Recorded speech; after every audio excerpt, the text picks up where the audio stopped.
जय सियापति रामचंद्र भगवान की जय। त्रयोदशा सर्गः।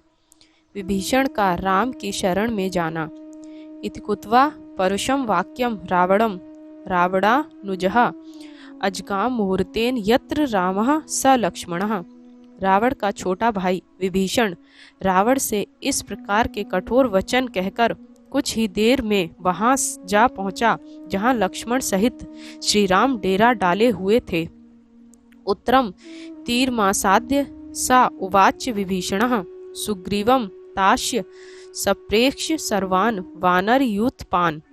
समुद्र के उत्तर तट पर पहुंचकर महामती विभीषण ने सुग्रीव तथा सब वानर युद्धपतियों की ओर देखकर कहा, रावणो नाम दुर्वृत्तो राक्षसो राक्षेश्वरः तस्यः मनुजो भ्राता विभीषण इति श्रुतः। रावण नामक एक दुराचारी राक्षसों का राजा है। मैं उसका छोटा भाई हूँ। मेरा नाम विभीषण है। तेन सीता जन स्थानद धृता हत्वा जटायुषम रुद्धा च विविशा दीना राक्षसी भी सुरिक्षिता। वह जटायु को मारकर जन स्थान से सीता का अपहरण कर लाया था। बेचारी सीता विवश और दीन होकर राक्षसियों के पहरे में कैद है। तमहम हेतु भ्रुवाक्य विविदेश्य न्यायदर्श्यम साधु निर्यात्यताम सीता रामायति पुनः पुनः। मैंने रावण को कितनी ही बार और कितनी ही युक्तियों से समझाया है कि तुम सीता को श्री राम को लौटा दो। सा चा न प्रति जाग्रह रावणः काल चोदितः उच्यमानं हितं वाक्यम विपरीत इवोषिधम। परंतु मृत्यु रूपी काल से प्रेरित रावण ने मेरी हितकारी बात को उसी प्रकार नहीं माना जिस प्रकार मरणासन रोगी औषध नहीं लेना चाहता। सोऽयं परुषितस्तेन 10 वचाव मानितः त्वक्त्वा पुत्राश दाराश राघवम शरणम गतः। उसने मुझसे अत्यंत कठोर वचन कहे और नौकरों की भांति मेरा अपमान किया है। अतः मैं अपने पुत्र और स्त्री आदि को छोड़कर राम की शरण में आया हूँ। निवेद्यत माँ क्षिप्रम राघवाय महात्मने सर्वलोक शरणाय विभीषणम मुप स्थितम। आप सब लोगों को शरण देने वाले महात्मा राम से शीघ्र मेरे बारे में निवेदन कर दीजिए कि विभीषण आपकी शरण में आया है। एततु वचनम श्रुत्वा सुग्रीवो लघु विक्रमः लक्ष्मणस्याग्रतो रामम शर्बद्मिदं ब्रवीत।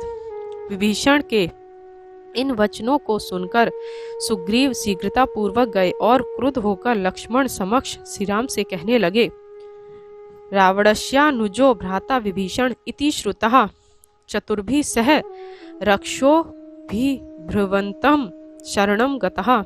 रावण का छोटा भाई विभीषण 4 राक्षसों को साथ लेकर आपकी शरण में आया है।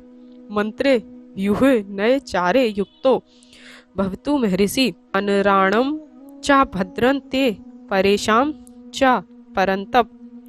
हे शत्रु संतापक वानरों और शत्रुओं के अनुग्रह तथा निग्रह के लिए मंत्रणा में, सेना की व्यूह रचना में, सेना संचालन में तथा शत्रु सेना का वृत्तांत जानने के लिए दूत नियत करने में सावधान हो जाइए, तभी आपका कल्याण होगा। प्राणिधि राक्षसेन्द्रस्य रावणस्य भवेद्यम अनुप्रविश्य सो अस्मासु भेदन कुर्यात्र संशय। मुझे तो ऐसा प्रतीत होता है कि यह रावण का भेदिया है। निश्चय ही यह हम लोगों से हिल मिलकर हम लोगों में भेदभाव उत्पन्न कर देगा, अथवा स्वयमेव शीघ्रमासाद्य बुद्धिमान अनुप्रविश्य विश्वस्ते कदाचित प्रहृदेपि। अथवा यह बुद्धिमान विभीषण हमारे अंदर घुसकर जब कहीं कोई छिद्र दोष त्रुटि कमी देखेगा तब यह स्वयं हमारे सैनिकों पर आक्रमण कर देगा। प्रकृत्या राक्षसो होश भ्राता अमित्रस्य वे प्रभो आगतस्य रिपो पश्चात् कथमिष्यं विश्वसेत।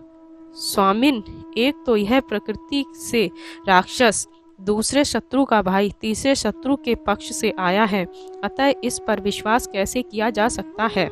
रावणेन प्राणिहितं तम वेहि विभीषणम तस्यायं निग्रहं मन्य शमम शमवतां वर। युक्त व्यवहार करने वालों में श्रेष्ठ राम, यह विभीषण रावण का भेजा हुआ ही यहाँ आया है, अतः मैं तो इसे दंड देना ही उचित समझता हूँ। राक्षसो जिहाया बुद्धाया संदिष्टो अयमुपस्थितः प्रहर्तु मयाया शत्रु विश्वस्ते त्वयि राघव। हे राघव, यह 6 वेशधारी राक्षस पहले आपके मन में अपनी ओर से विश्वास उत्पन्न कर अवसर हाथ लगने पर आपके ऊपर प्रहार करने के लिए रावण द्वारा भेजा गया है, और यह कपट बुद्धि से यहाँ आया है। वध्यता मेष दंडेन त्रिवेण सचिवे सह एवमुक्त्वा तु सुग्रीवस्ततो मौन पुमागतम।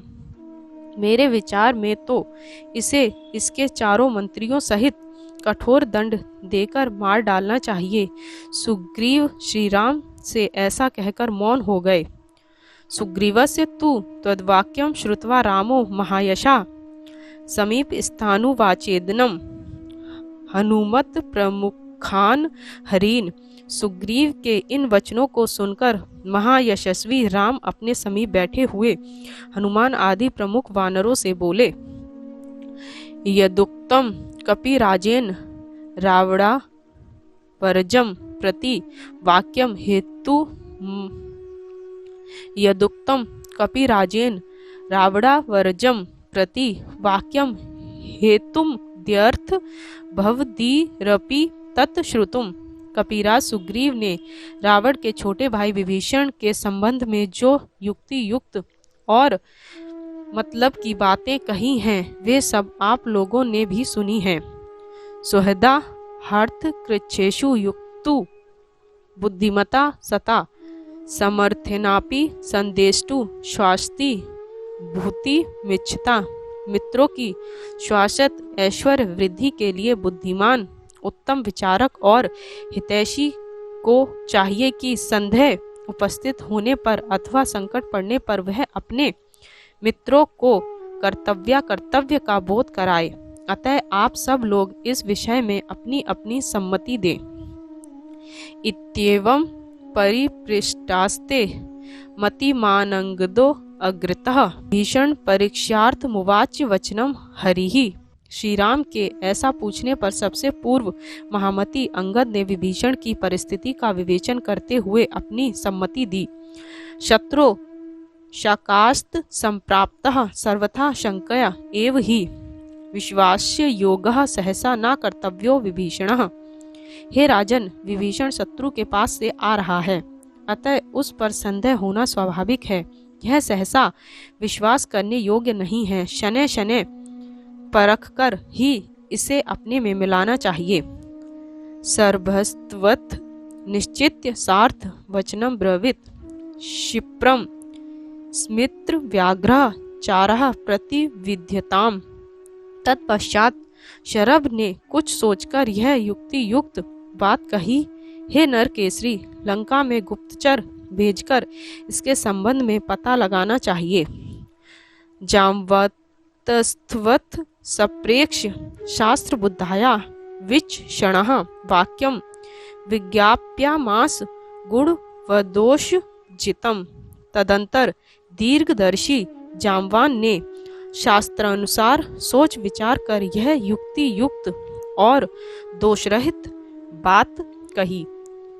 बद्ध वैराच्य पापाश्य राक्षसेन्द्र द्विभीषणः आदेश काले संप्राप्तः सर्वथा शंकितामयम्। यह विभीषण हमारे कट्टर शत्रु और पापी राक्षस के पास से अनुपयुक्त समय और स्थान पर आया है, अतः इससे सर्वथा सावधान रहना ही उचित है। अतः संस्कार संपन्नो हनुमान सचिवोत्तमः वाच्य वचनम स लक्ष्मणर्थ वनर मधुरम लघु। तत्पश्चात सर्व शास्त्र विशारद मंत्रियों में श्रेष्ठ हनुमान ने संक्षेप से किंतु स्पष्टार्थ बोधक मधुर वचनों में कहा, न त्वस्य ब्रुवतो जातु लक्ष्यते दुष्ट भावता प्रसन्न वदनम चापी तस्मान में नास्ति संशय। हे राजन, जब यह बोल रहा था तब मुझे इसके स्वर में कोई दुष्ट भावना नहीं जान पड़ी। इसकी मुखाकृति भी हर्षित जान पड़ती है, अतः मुझे तो इस पर कोई संदेह नहीं है।